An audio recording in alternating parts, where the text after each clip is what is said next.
ह्या ठिकाणी उपस्थित असलेले सर्व बंधू भगिनी मित्र, जवळजवळ 12च्या आसपास लोकशाहीर अण्णाभाऊ साठेंच्या पुतळ्याजवळ आपण जमलो. तिथून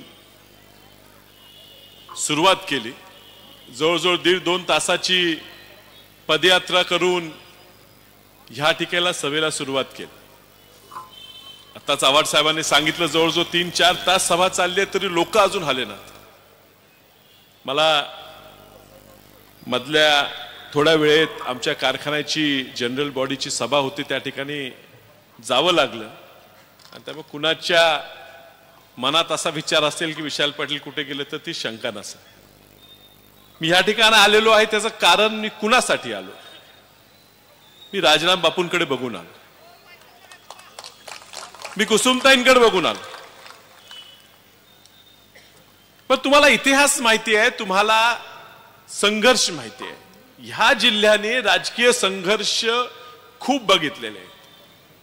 वसंतदादांचा आणि राजाराम बापूचा कदाचित नवीन पिढीला जुना इतिहास माहित नसेल, पण कधीतरी त्या विधानसभेच्या प्रोसिडिंग जर वाचल्या, डिबेट्स जी चर्चासत्र झाले त्याचे जर तुम्हाला लेख मिळाले तर वाचावेत.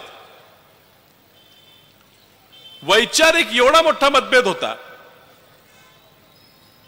आज राजाराम बापू जाऊन 40-50 वर्ष झाले, वसंतदादा जाऊन 40 वर्ष होत आहे. अजूनही कदाचित तो वैचारिक वाद आहे. तिसरी पिढी आली तरी आम्ही लढतोय, आमच्यात संघर्ष आम्ही नाकारणार नाही. या ठिकाणी तुम्ही जयंत पाटील साहेबांच्या प्रेमासाठी आलेला आहे. मंचावर बसलेले भरपूर लोक जयंत पाटील साहेबांच्या प्रेमासाठी आलेले आहेत. तुमच्या मनात जे साहेबांबद्दल प्रेम आहे ते कदाचित माझ्या मनात नसेल. आम्ही संघर्ष पाहिलेला आहे. राजाराम बापू आणि वसंतदादांची गोष्ट दिलीप तात्याने ह्या ठिकाणी सांगितली. पण बापूंच्या निधनानंतर वसंतदादांनी सांगितलं की बापू गेले, वाद संपला, वैचारिक वाद होता तो संपला. आम्ही सुद्धा संपवायचा प्रयत्न करतो, कदाचित राजकीय वैचारिक वाद आमचा चालू राहील. पण ज्या वेळेला आमचा राजकीय शत्रू म्हणून आम्ही जयंत पाटील साहेबांकडे बघतो, काय खोटं नाही, पण आपल्या शत्रूबद्दल सुद्धा, आपल्या शत्रूच्या मातेबद्दल सुद्धा असं ऐकून घेण्या एवढं आमच्यावर वाईट संस्कार झालेले नाहीत.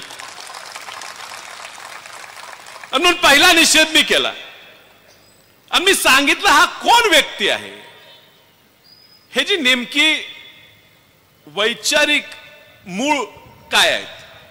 19ची लोकसभा माझ्या विरोधात लढली. कुणीतरी म्हणते, चर्चा करते माझ्याहून कमीच मतं पडली. त्यावेळी ते बाळासाहेब आंबेडकरांकडे गेले, वंचित आघाडीकडे, आणि बाळासाहेब आंबेडकरांच्या मंचावरनं बोलत असताना एवढं पुरोगामी भाषण दिलं साहेब, एवढं पुरोगामी भाषण दिलं साहेब, आव्हाड साहेब तुम्ही लाजाल, एवढं पुरोगामी भाषण त्या ठिकाणी केलं मतं मागण्यासाठी. किती वैचारिक भाषण केलं. शाहू फुले, आंबेडकर, अहिल्यादेवी होळकर सगळ्यांची नावं घेतली, अजूनही घेतात. आणि ह्या ठिकाणी आमदार झाल्यावर ह्याच ठिकाणी सभा झाली, लई लांब नाही, ह्याच ठिकाणी सभा झाली. आणि ह्या ठिकाणी सभा होत असताना युटर्न, म्हणजे एवढ्या लवकर माणूस एवढा पलटी मारू शकतोय मला कळलं नाही. मलाही आश्चर्य वाटलं, एवढा युटर्न. पण त्याची भाषणं झाली, त्या भाषणात त्यांनी बोलावं, माझ्यावर बोलावं, किती बोलावं, जयंत पाटील साहेबांना बोलावं, आम्ही एकामेकावर बोलू, तुम्हाला आमच्याबद्दल काय बोलायचं आहे ते बोला. पण ह्या ठिकाणी उल्लेख त्यावेळी त्या व्यक्तीने केला की वसंतदादांनी आणि राजाराम बापूंनी ह्या जिल्ह्यासाठी काय केलं. वसंतदादांनी काय केलं हा प्रश्न इथं विचारला सांगलीत. दुर्दैव आहे की जातीच्या कारणासाठी तुमची डोकी भ्रष्ट करून, बुद्धी भ्रष्ट करून, तुम्हाला येडं करून समोर बसवलं आणि तुम्ही बी टाळ्या वाजवा लागला. अहो, ज्या व्यक्तीने स्वातंत्र्य देशाला मिळवून दिलं, छातीवर जो गोळी खाल्ली, पुरोगामी महाराष्ट्र निर्माण केला, त्या व्यक्तीबद्दल तुम्ही बोलता. मलाही खूप राग आला, मलाही काहीतरी बोलायचं होतं.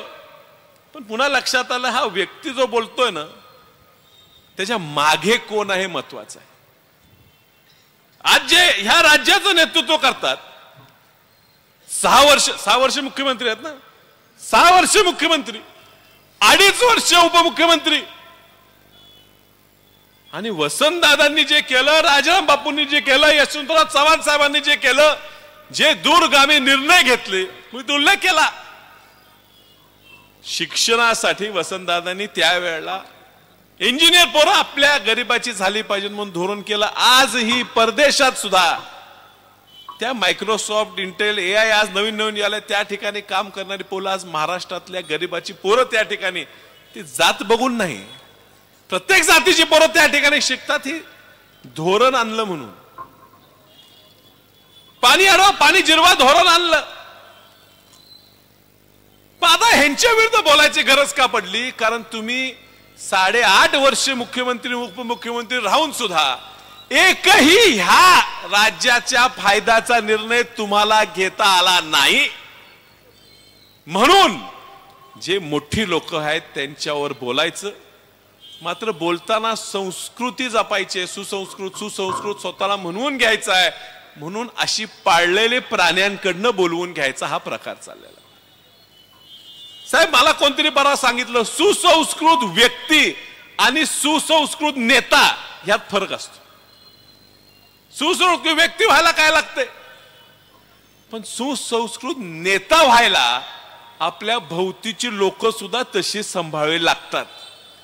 तुमच्या भोवती जी फिरणारी, आसपास भरणारी माणसं आहेत, जे एजंट लोक फिरतात, जी तुमच्यासाठी भुकणारी लोक फिरतात, ती बघितली तर तुम्हाला सुसंस्कृत नेता कुणी म्हणू शकणार नाही. आणि म्हणून आज आलेलो आहे, आमच्या सगळ्यांच्या, तुमच्या सगळ्यांच्या भावना कुठतरी आपण एक आलं पाहिजे. मला काल कोणतरी एक स्टोरी सांगितली, गोष्ट सांगितली की कौरवांचं आणि पांडवांचं भांडण चालू होतं, युद्ध चालू होतं, आणि गंधर्वाच्या चित्रसेनानं हस्तिनापूरवर हल्ला केला. आणि हस्तिनापूरवर हल्ला केल्यावर कौरव आणि पांडव एकत्र आले आणि त्या चित्रसेनाचा पराभव करून हस्तिनापूर सुरक्षित ठेवलं.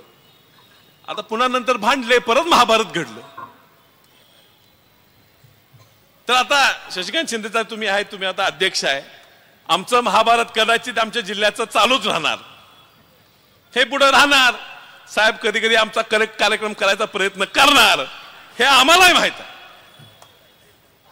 माहित, हा पुरोगामी विचार टिकवायचा आहे म्हणून आम्ही एकत्र आलेलो आहे.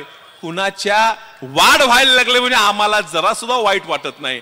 हा जिल्हा, हे राज्य चुकीच्या दिशेने चाललंय, ह्याचं वाईट वाटतंय, म्हणून आम्ही सगळे एक आलेलो आणि आम्ही एक राहणार. खूप बोलायचं आहे, मात्र जरा मी उशीर आल्यामुळे मला नंतर तुमच्या प्रमुख वक्त्यांच्या नंतर बोलावं लागलं, याबद्दल तुमची क्षमा मागतो आणि लवकर माझं भाषण आटोपतं घेऊन आपल्या सगळ्यांची रजा घेतो. नमस्कार, धन्यवाद. शोभांचे आणि शंभूराजांचे विचार जनमानसामध्ये रुजवणारे स्वराज्य रक्षक संसदरत्न खासदार